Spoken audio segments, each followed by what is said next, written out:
자, 오늘은 이제 정말 유명한 진짜 교과서에서 빠지지 않는 소설 중에 하나죠. 난소공이라는 소설을 배워볼 거고요. 이 난소공에 대해서 이야기를 하자면 진짜 말할 게 너무 많죠. 일단은 이제 우리나라에서 소설이 100만 부가 팔린 최초의 소설일 거고 한국 소설 중에 100만 부라는 게 사실 친구들이 천만 영화 하니까 느낌이 별로 안 올 것 같아요. 근데 알다시피 우리나라가 이제 OECD 국가들 중에서도 성인의 연간 독서량이 매우 저조한 정말 책 안 읽는 나라이기 때문에 사실상 그 정도의 수치를 기록하는 게 쉽지가 않아요. 근데 이제 우리나라에서 100만 부를 팔았던 최초의 소설, 그리고 이제 쌤이 이제 국문과에서 전공을 했잖아요. 국어 국문학을. 그때 이제 어떤 소설 수업을 들어도 꼭 한 주는 난소공을 배웠다는. 그러니까 어떤 강의를 들어도 이 소설을 배우는 거야. 그러니까 어떤 교수님의 수업을 듣더라도 꼭 한 번은 계속 만나게 되는. 그래서 아마 졸업을 하는 그날까지 정말 여러 번 배웠던 소설이라고 볼 수 있어요. 그래서 이 작품은 이제 우리나라 이제 현대사에서 굉장히 중요한 작품이고요. 자, 왜 그렇게 중요한지 한번 정리를 좀 해볼게요. 자, 일단은 산업화 시대를 배경으로 합니다. 우리가 산업화 시대라고 하면은 1차 산업이었던 공업이 아니고요. 농업, 축산업, 임업, 어업 이런 거 있죠. 그냥 자연물을 채취하는 수준, 자연물 조금 뭔가 더 하는 수준이 이제 1차 산업이에요. 1차 산업에서 이제 기계를 통해서 만드는 공업 있죠. 이 공업으로 넘어가는 걸 우리가 산업화라고 해. 그러니까 한마디로 산업화는요. 다음 차수의 산업으로 넘어가는 걸 산업화라고 하는 거죠. 그래서 우리나라에서는 이제 그 산업화 시대가 1960년대부터 1980년대라고 보는 거예요. 그래서 경공업, 중화공업 이렇게 넘어갔던 거죠. 이 산업화 시대의 이제 특징이 아무래도 산업이 이제 개발이 되다 보니까 농촌보다는 도시 위주로 공장 단지가 개발이 됐어요. 그러니까 이제 농촌에서 떠나서 도시로 향하는 현상이 정말 많이 생긴 거죠. 이촌향도라고 해요. 그러다 보니까 도시는 인구가 갈수록 어떻게 될까? 많아지죠. 반대로 촌의 인구는 갈수록 줄어들겠죠. 그 결과 이제 농촌이나 이런 어촌 같은 곳은 점점 황폐화가 되겠죠. 사람이 안 살아요. 빈집이 많아지고 이제 그냥 비어 있는 땅. 그냥 정말 거의 뭐 이렇게 사막같이 진짜 막 다 허름하고 막 이런 느낌이 되겠죠. 도시 인구는 늘어나기 때문에 사람들이 일단 이제 이쪽으로 넘어오면 살 곳을 구해야 되잖아요. 그러다 보니까 주거 문제가 급증하기 시작한 거예요. 살 곳이 없어. 그 당연히 이제 정부도 좀 처리를 해야겠죠. 그러다 보니까 이제 땅을 재개발하거나 이제 좀 낮았던 건물을 재건축해서 올려서 좀 사람들이 많이 살 수 있게끔 이렇게 좀 작업을 했던 거죠. 근데 그 과정에서 원래 살던 사람들이 쫓겨나는 경우가 있었어요. 그러다 보니까 그중 도시 빈민으로 전락한 어떤 떠돌이 계층들이 정말 많이 생성이 됐다라는 거죠. 그래서 이 작품은 이제 난쟁이 가족, 즉 아버지가 난쟁이에요. 그러니까 신체적으로 키가 뭐 100cm 정도가 되는 그런 정말 키가 작은 사람인 거죠. 그래서 아버지가 이제 난쟁이인 이 가족이 이런 재개발의 상황에서 도시의 빈민으로 전락한 그런 이야기를 담고 있어요. 그래서 보면은 난쟁이 가족의 삶, 산업화 시기, 도시 빈민 이렇게 나와 있죠. 그래서 이런 것들을 바탕으로 우리가 이야기를 이해해야 된다라는 거예요. 자, 어머니는 이제 굉장히 희생적인 사람이고요. 아버지는 난쟁이라고 했죠. 영호는 이제 둘째 아들인데 좀 불만이 있어요. 그러니까 한마디로 저항적인 성격이 좀 있고요. 나라는 영수는 큰아들이지만 이제 조금은 포기하는 성격이 있고요. 영희는 막내딸인데 굉장히 순수한 아이로 나와요. 근데 이제 이 집에서 철거 계곡장이 날아들어온 시점의 이야기를 좀 해줄 거예요. 자, 초반부부터 읽어볼게요. 사람들은 아버지를 난쟁이라고 불렀다. 그쵸? 아버지는 난쟁이니까요. 사람들은 옳게 보았다. 무엇을요? 아빠가 진짜 난쟁이인 건 맞잖아요. 그쵸? 난쟁이인 것을 옳게 보았다. 아버지는 난쟁이였다. 불행하게도 사람들은 아버지를 보는 것 딱 하나만 옳았대요. 무슨 말이냐면 아버지가 난쟁이인 건 맞기 때문에 사람들이 난쟁이라고 보는 거는 맞아요. 근데 그 외에 난쟁이에 관한 온갖 편견이 있을 거 아니에요. 그 편견들은 다 틀렸다라는 거예요. 그 사람들이 봤던 편견, 나는 아버지, 어머니, 영호, 영희 그리고 나를 포함한 다섯 식구의 모든 것을 걸고 그들이 옳지 않다. 즉 누구 사람들이 우리에게 가지는 편견이 옳지 않다는 것을 언제나 말할 수 있었대요. 천국에 사는 사람들은 즉 천국은 이제 부유한 사람들을 말을 해요. 지옥이라는 거 이제 가난한 삶을 말하겠죠. 지옥을 생각할 필요가 없다. 그러나 우리 다섯 식구는 가난하게 살면서 늘 부유한 삶에 대해서 꿈꿨다라는 거죠. 단 하루도 부유한 삶을 생각해 본 적이 없대요. 생각해 보지 않은 날이 없대요. 하루하루 생활이 너무 지겹고 우리의 생활은 전쟁과 같았대요. 지규법이죠.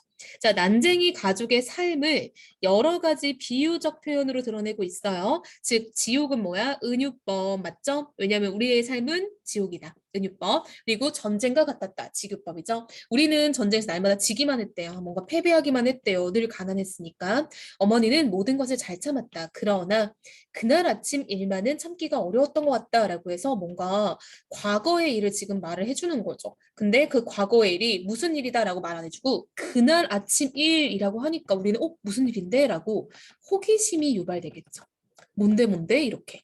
통장이 이걸 가져왔어요 라고 내가 영수적 큰아들이에요. 말을 했대요. 어머니는 조각마루 끝에 앉아 아침 식사를 하고 있었는데 자 뭐가 왔대? 철거 개구장이 왔대요. 자 이 작품에서 굉장히 중요한 소재입니다. 갈등을 유발하는 원인이에요. 기어코 왔구나. 그러니까 집을 헐라는 거지, 즉 철거하라는 거죠. 우리가 꼭 받아야 할 것 중에 하나가 이제 나왔다. 즉 어머니는 못 받아들이는 게 아니라 그럴 줄 알았어. 수용하는 거죠. 우리 삶에 우리 여기서 쫓겨나는 거 그럴 줄 알았어라는 거야. 엄마는 식사를 중단했는데 엄마 밥상은 보리밥에 까만 된장 그리고 시든 고추 2개 조린 감자뿐이었대요. 즉 엄마의 식사는 굉장히 초라하죠. 초라한 식사. 식탁이라고 해볼까요? 즉 난제이 가족의 가난에 대해서 알 수 있죠. 자, 철거 개구장 내용이 나오네요. 근데 중요한 부분이 있네. 낙원구 행복동이래. 지금 이 가족은 전혀 낙원이 아니고 전혀 행복하지 않은데 동네 이름이 낙원구 행복동인 거예요. 즉 반어적이죠. 굉장히 반어적으로 난쟁이 가족의 비극을 심화시키는 기능을 하겠죠. 자, 그러면서 또 철거 개구장에 중요한 내용이 한번 나와요. 철거를 하지 않으면 강제 철거하고 비용도 너네한테 걷어들일 거야 라고 국가의 폭력성이 지금 드러나고 있죠. 내가 철거할 건데 철거 비용도 니네가 내. 뭐 이런 거야. 어머니는 조각마루 끝에 앉아 말이 없었다. 벽돌 공장의 높은 굴뚝 그림자로 벽돌 공장 이거 산업화를 상징하는 거죠. 왜냐면 공장은 산업화 시대에 많이 생겼잖아요. 높은 굴뚝 그림자가 시멘트 담에서 꺾어지며 좁은 마당 어디예요? 난쟁이 가족의 삶의 터전이겠죠. 터전을 덮었대요. 자, 그림자는 어때? 까만색이죠. 자, 이런 까만색이 우리 터전을 덮었다. 무슨 뜻? 뭔가 암시하는 거죠. 우리의 미래, 즉 난쟁이 가족의 불행한 미래를 암시하죠. 하필 그 중에서도 뭐가 굴뚝 그림자, 산업화를 상징하는 그 굴뚝 그림자가 우리 삶의 터전을 덮었다. 난제이 가족은 불행할 거다. 동네 사람들도 막 소리를 치고 있었대요. 나도 그들 사이를 비집고, 통장도 그들 사이 비집고 나와 방죽 쪽으로 걸음 옮기고 어머니는 식사를 끝내지 않은 밥상을 들고 부엌으로 들어갔대. 밥맛이 없겠죠. 어머니는 무릎을 고추 세우고 앉아서 손 한 번 치고 바닥 한 번 치고 가슴 한 번 치고 답답해하고 있었대요. 그렇죠? 어머니는 지금 답답하네. 나는 동사무소로 갔는데 거긴 주민들이 잔뜩 몰려서 막 큰 소리를 말을 하고 있었대요. 사람들은 막 떠들고 있어. 근데 나는 뭐라 생각하냐면 쓸데없는 짓이래요. 떠든다고 해결될 문제는 아니라는 거죠. 자, 왜요? 얘는 약간 체념한 상태예요. 뭔가 이런 패배의식이 좀 있어요. 우리가 말한다고 달라질 거 하나도 없어. 왜? 매번 그렇게 일이 진행이 됐거든요. 우리가 이야기한다고 아무도 들어주지 않고 아무것도 달라지지 않았기 때문에 말해봤자 소용이 없다는 거죠. 나는 바깥 게시판에 적혀있는 공고문을 읽었대요. 거기에는 이제 입주를 어떻게 할 것인가, 입주 포기하면 돈을 얼마나 받을 수 있는 건가 이런 것들이 나와 있었대요. 그래서 거기 완전 아수라장이어서 마치 시장 바닷가 같았다는 거죠. 지교법이죠. 주민들과 거간꾼이라는 거 이제 중간에서 사고 팔아서 약간 프리미엄 붙이는 그런 사람들이에요. 나는 거기서 아버지와 2 동생을 만났대. 다들 이제 이 소식을 듣고 온 거죠. 영호와 영희가 이제 온 거예요. 영희는 골목 입구에 세워놓은 검정색 승용차 옆에 서 있었다. 이 검정색 승용차는 옛날 시대에 이제 우리가 좀 보통 공무원, 높은 고위 공직자들이 이제 검은 세단, 그랜저 막 이런 걸 타고 다녔어요. 에쿠스 이런 거. 그래서 약간 검정색 승용차 하면 공권력을 상징한다라고 보통 봐요. 그래서 약간 우리 지금 정치인들도 다 그런 검은색 차 타잖아요. 그쵸? 아침 일찍 일들을 찾아 나섰다가 철거 개고장이 나왔다는 소리를 듣고 돌아온 거래요. 즉 아침 일찍 일을 찾아 나섰대. 맨날 출근하는 곳이 정해져 있는 게 아니라 찾으러 나가는 거야. 왜 다들 백수, 다들 막노동꾼이기 때문에 일을 그날그날 아침에 찾아야 되는 거예요. 우리 가족은 굉장히 형편이 안 좋죠. 누군들 이런 날 일을 할 수 있을까? 서리법이죠. 못한다라는 거지. 그래서 아버지 공구가 들어있는 부대를 이제 둘러매고 영호가 이제 또 나를 도와주고 이제 이쪽으로 걸어온 영희를 봤더니 영희의 얼굴은 발갛게 상기돼 있었대요. 그쵸? 뭔가 좀 슬프고 좀 약간 이제 화도 나고 좀 답답하고 이런 마음이겠죠. 근데 아버지는 거기서 책을 읽고 있었대요. 너무 안 어울리죠. 어울리지 않는 모습이에요, 지금. 근데 아버지는 무슨 책을 읽는지는 우리가 알 수 없대. 자, 근데 봐봐. 얘가 모르면 우리도 모르잖아. 독자의 입장에서도 호기심이 증폭돼. 도대체 저런 상황에 뭔 책을 읽는 거야? 그치? 허리를 굽히 아버지의 손을 잡아 끌었고 우리는 물끄러기보다 자리를 털고 일어났대요. 사람들은 난쟁이 간다. 수근수근 수근수근 됐다는 거지. 아, 지금 아버지는 걸음만 옮겨도 사람들이 다 쳐다볼 정도로 굉장히 눈에 띄는 존재죠. 근데 그게 좋은 시선이 아니잖아요. 그러니까 막 연예인 왔다고 정성이야 막 이런 게 아니잖아요. 그쵸? 즉 사람들은 아버지가 움직일 때마다 수근수근 수근수근 되는 어떤 차별적인 시선을 가진 사람들인 거죠. 그래서 아빠는 늘 이런 거를 겪고 살아왔겠다. 어머니는 대문 기둥에 붙어있는 알루미늄 표찰이라는 거 이제 여기가 그나마 우리 집이었다라는 어떤 증거물이겠죠. 그걸 빼고 있었대요. 그러나 마음에 드는 일이 우리에게 일어나 주기를 바랄 수는 없는 일이었다. 어머니는 무허가 건물 번호, 즉 한마디로 우리 집은 아니야. 그치? 무허가니까 알루미늄 표차를 빨리 떼어 간직하지 않으면 나중에 괴로운 일이 생길 것, 즉 입주 보조금도 못 받을 수도 있잖아요. 그쵸? 어머니는 손바닥에 놓인 표차를 말없이 바라다 보면서 손을 잡아 끌었대요. 너희들이 놀게 되지만 않아서, 즉 백수잖아요. 지금 자식들이. 난 이렇게 걱정 안 했을 거다. 근데 지금 영호와 영수가 큰아들, 작은 아들이죠. 큰아들, 작은 아들. 얘네가 지금 백수가 된 이유가 또 이제 다른 이야기에 있어요. 이제 우리는 지금 일부분을 읽는 거기 때문에 얘네가 공장에서 일을 하고 있었는데 공장이 굉장히 또 노동자들을 탄압하고 못된 일을 되게 많이 했어요. 그러다 보니까 영호, 영수가 이제 공장에 반항을 한번 한 거예요. 이건 옳지 않다라고. 그래서 잘렸어. 그러니까 한마디로 좀 부당한 일을 계속 겪고 있는 거죠. 스무날 안에 무슨 뾰족한 수가 생기겠니? 하나하나 정리를 해야지라고 어머니는 이제 수용, 받아들이는 거죠. 입주권을 팔려고 그래? 라고 영호가 물어봤더니 영호는 팔긴 왜 팔아? 라고 굉장히 저항적인 성격이다 라고 했죠. 그랬더니 엄마가 아파트 입주할 돈이 있어야지. 없잖아요. 어쩔 수 없잖아요. 그쵸? 그러면서 영호는 그냥 여기서 사는 거야 라고 이제 막 말을 하는 거죠. 한 달 전만 해도 그런 이야기를 한 사람이 있었다. 근데 이젠 안 된다라는 거죠. 이미 이야기는 끝났어요. 시에서 아파트 지어야 돼. 이 얘기는 그걸로 끝난 거고 그건 우리 위에서 지은 게 아니니까 여기에 버텨야 된다. 하지만 소용없다라는 거죠.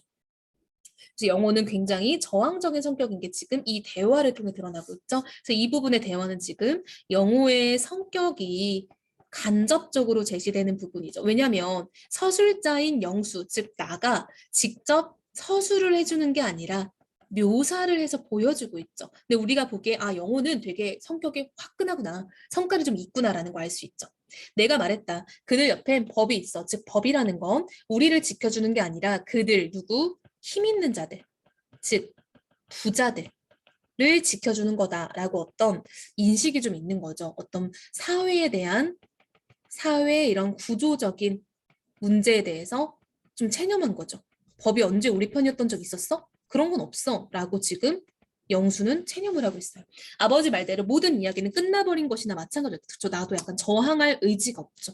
영희는 울고 있었대요. 울지마 영희도 자꾸 울음이 나온다라고 하네요. 옛날에도 영희가 잘 울었는데 이제 그때 일을 회상하는 거예요. 자, 회상을 하는데 무슨 얘기가 나오냐면 영희의 몸에서는 풀 냄새가 났대요. 풀떼기 냄새.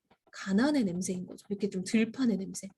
개천 건너 주택가 골목 여기는 이제 잘 사는 사람들의 동네예요. 부촌이겠죠. 고기 굽는 냄새가 났대요. 이건 약간 부유한 냄새인 거죠. 나는 그것이 고기 굽는 냄새인 줄 알면서도 엄마한테 물어봤대요. 엄마 이거 무슨 냄새야? 그래서 엄마 고기 냄새 이러면 나도 먹고 싶어 이런 말을 하고 싶었던 거죠. 근데 이제 엄마는 그게 마음이 안 좋잖아요. 그러니까 우리도 나중에 해먹자라고 말을 하는데 이제 어린 시절이다 보니까 나중에 언제? 라고 막 캐묻는 거죠. 그랬더니 어머니가 너도 공부 열심히 하면 좋은 집에 살 수 있고 고기도 날마다 먹을 수 있어 라고 이제 해줄 수 있는 게 없으니까 돌려 변명을 좀 하는 거죠. 또 나는 거짓말이라면서 막 얘기를 했대요. 그래서 아빠는 나쁜 사람이야 라고 왜? 가난하니까. 가난해서 우리가 고기도 못 먹으니까 아빠는 나쁜 사람이다 라고 말을 했다는 거야. 그니 엄마가 너 방금 뭐라고 했어? 아빠는 좋은 사람이야 라고 말하죠. 나도 주머니가 달린 옷을 입고 싶대요. 그럼 얘는 지금 못 입었죠. 그러니까 이거는 약간 부유한 사람들이 입는 옷이었나 봐요. 빨리 가자. 엄마는 왜 우리들 옷에 주머니 안 달아주지? 돈도 넣어주지도 못하고 먹을 것도 넣어줄 게 없어서 그렇지? 라고 가난한 삶에 대해서 지금 철없는 투정을 하고 있는 거죠. 어렸을 때니까.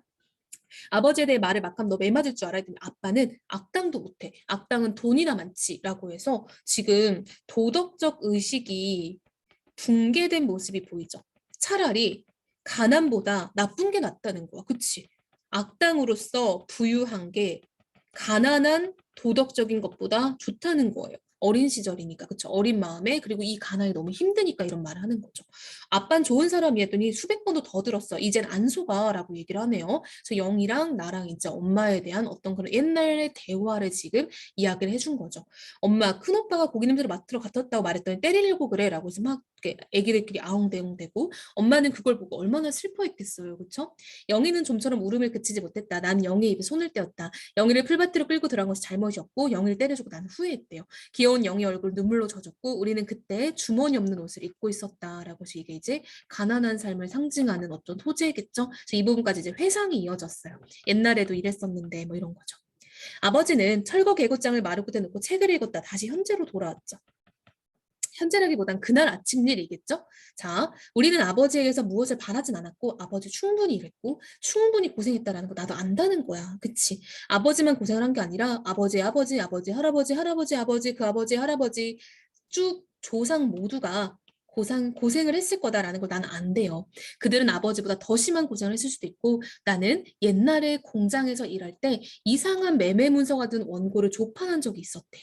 그게 무슨 이야기인가 봤더니 뭘 사고 파는 문서래요. 봤더니 김희덕의 소생 노 금동 경인생 노 금동의 양처 소생 노라고 나오죠. 이게 여러분 이 노 이런 게 다 그 당시에 약간 노예를 말하던 거야. 그 뭐라고 해야 되지 우리? 옛날 조선시대에 노비 있었잖아. 노비 그치? 노예는 약간 서양식이고 노비. 즉 한마디로 이게 무슨 내용이냐면 이게 지금 노비 매매 문서예요. 노비 매매 문서. 근데 여기서 뭘 알 수 있냐면 일단 첫 번째 노비를 사고 팔았다라는 거 알 수 있죠. 근데 여러분 이게 사람이잖아. 즉 사람끼리 거래했다는 거야. 아, 이것도 되게 충격적이고 두 번째 뭘 알 수 있냐면 김희덕의 소생 금동 경인생 금동의 양처 소생 이렇게 나오죠. 한마디로 노비의 자식은 노비야. 무슨 말인지 알겠죠?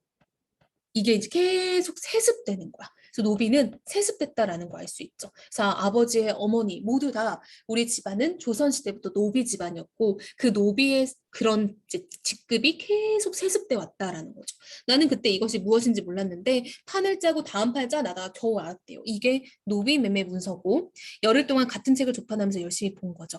열흘 동안 나는 아버지와 아무 말도 하지 않았고 어머니와도 아무 말도 안 했대요. 어머니, 할머니, 어머니, 그 어머니, 할머니들이 최하층 천인, 즉 노비겠죠? 무슨 일을 해왔는지 알고 있었다. 어머니라고 달라진 것은 없었다. 즉 어머니는 이제 노비는 아니죠. 왜냐하면 조선시대가 아니기 때문에 현대로 넘어왔기 때문에 노비는 아니지만 달라진 건 없어. 즉 노비와 마찬가지의 생활을 하고 있는 거죠. 하나도 나아진 게 없어. 마음 편할 날 없고 몸으로 치러야 하는 노역은 같았다. 우리의 조상은 즉 노비였죠. 세습하며 신역을 바쳤다. 우리의 조상은 상속, 매매, 기증, 공출의 대상이었다. 한마디로 사람 취급을 거의 못 받았다라는 거야. 어느 날 어머니 나에게 말했다. 너희는 엄마를 잘못도 이 고생이다. 아버지하고는 상관없다. 무슨 말이냐면 엄마의 조상이 노비야. 근데 아버지는 아니야 라고 엄마가 약간 좀 쉴드를 쳐준 거야. 어머니는 장남인 나에게만 말했다. 외할머니에게 들은 말을 나에게 전한 것이다. 즉 한마디로 천년을 두고 우리 조상은 자손들에게 이 말을 남겼다. 즉 노비 이렇게 세습되었고 내가 노비 신분의 자식이었기 때문에 너네도 이렇게 고생하는 거다. 아빠는 아니다라고 했는데 나는 알고 있었대요. 아빠도 똑같은 노비의 자식이었다고. 할아버지, 아버지 때 노비제는 사라졌다. 그쵸? 이제 근대로 넘어오고 현대로 넘어오면서 노비 제도는 공식적으로는 사라졌어요. 증조부 내에는 근데 아무것도 몰랐어. 왜? 사라졌지만 이 사람들은 배운 게 없기 때문에 뭐가 어떻게 돌아가는지 모르는 거야. 나중에야 해방이 이제 해방을 맞았다는 걸 알고 두 분은 오히려 저희들을 내쫓지 마십시오라고 말을 했다는 거예요. 그러니까 한마디로 오히려 노비 신분에서 해방이 됐지만 그게 더 무서웠다는 거야. 그치? 할아버지는 달랐다. 근데 할아버지는 다른 행동을 했나 봐. 유습, 즉 노비 이런 유습이겠죠? 벗어나려고 했고 늙은 주인은 정말 좋은 사람이야. 그 노비였던 할아버지에게 집과 땅을 주었대요. 근데 쓸데없는 일이었대. 모르는 면에서는 할아버지나 증조부나 같았다. 왜? 증조부 때까지는 선조들 살아온 경험이 도움이 됐지만 할아버지는 아무것도 도움을 못 받았대. 왜? 교육도 못 받았고 경험도 없었기 때문에 집과 땅을 다 날렸다는 거야. 한마디로 봐봐. 노비가 해방이 됐는데 그 집에서 나오지 않고 그냥 계속 노비 생활을 했던 그 증조부나 노비로서 벗어나려고 노력했고 결국 나왔지만 다 날려버린 할아버지나 다를 건 없다는 거야. 왜? 이거예요. 교육과 경험이 부재하기 때문에 결국은 가난이 세습되고 있다라는 거야. 할아버지도 난쟁이였어. 언젠가 영호가 물었다. 난 영호 머리를 쥐어박았는데 큰 영호는 말했대요. 왜 지난해처럼 쉬쉬하는 거야? 변한 것이 없는데 우습지도 않아? 라고 얘기를 했다는 거지. 그러니까 우리는 늘 가난하고 조상의 조상부터 계속 가난하게 살아오는데 왜 계속 말도 못하게 하고 왜 계속 변하지 않냐라고 지금 따지는 거죠. 영희는 계속 울고 있고요. 이제 엄마는 다른 집 분들과 대화를 하고 있네요. 뒷집 명희 어머니와 얼마에 팔았어요? 17만 원 받았어요. 한마디로 이제 그 입주권이죠. 이 집에 살았던 사람에게 그래 너도 아파트 들어와 살려면 사라고 입주 권리를 줬어요. 근데 입주권뿐만 아니라 입주 금액이 필요해요. 근데 이 금액이 이런 거야. 봐봐. 예를 들면 내가 무허가로 이 땅에 살고 있었어. 근데 여기를 헐 거래. 나보고 입주권을 줄 거래. 아파트에 들어와 살아라고 했는데 대신 5억 내 이러는 거. 돈이 어디 있어요. 그렇죠? 그러니까 살 수가 없는 거야. 여기 있던 사람들은. 시에서 주겠다는 이주 보조금보다 얼마 더 받은 거야? 2만 원 더 받았어 했더니 나도 못 가니까 어서 팔라고 지금 재촉을 하고 있는 거죠. 뒷집 어머니가 어서 영인애도 팔아요. 지금이라도 안 팔면 나중에 큰일 나요. 뭐 이런 상황인 거죠. 자, 그래서 이제 이야기는 이렇게 끝나고 뒷부분 줄거리는요. 결국 행복동의 모든 주민들 대부분은 다 돈을 받고 이제 입주권을 팔고 떠나요. 그래서 모두 다 떠나는데 영희가 갑자기 사라진 거야. 그래서 영희가 무슨 일을 당했나 봤더니 이제 조금 약간 안 좋은 이야기인데 입주권을 사간 남자를 따라가서 이제 좀 성적인 일이 있었어요. 그래서 그 입주권을 훔쳐서 돌아왔는데 아버지는 이제 자살을 하고 가족들 다 뿔뿔이 흩어져서 행복동에 이제 정말 폐허가 된 모습을 보면서 끝나는 이런 이야기예요. 그래서 굉장히 이야기가 비극적이죠. 그래서 비극적인 결말을 가지고 있기 때문에 굉장히 좀 슬픈 단면을 보여주고 있는 소설이고요. 자, 중요한 건요. 이 작품의 문장은 간결해요. 되게 짧은 문장들이 많이 이어지기 때문에 이런 건 친구들이 알아보기 어렵기 때문에 좀 알아놓으면 좋겠죠. 간결한 문장을 갖고 있고 자, 영수 시점으로 1인칭 주인공 시점으로 이어지는 거예요. 영수의 시점이야. 1인칭 주인공 시점이고 당연히 작품 속 서술자인 거죠. 작품 속 서술자가 자신의 생각, 그쵸? 그리고 남에 대한 묘사 이런 것들이 지금 이어지고 있죠. 영수의 생각, 영수가 회상하는 부분도 있었죠. 고기 냄새 맡는 부분, 그리고 다른 인물들에 대한 어떤 묘사도 있죠. 영호는 되게 뭐 달랐다, 뭐 이런 이야기도 나오고요. 그래서 이런 특징들을 좀 정리하면 좋을 것 같아요. 그리고 앞부분에 이제 주소지에서는 반어적 표현도 있고 이런 것들도 좀 눈여겨봐야겠죠.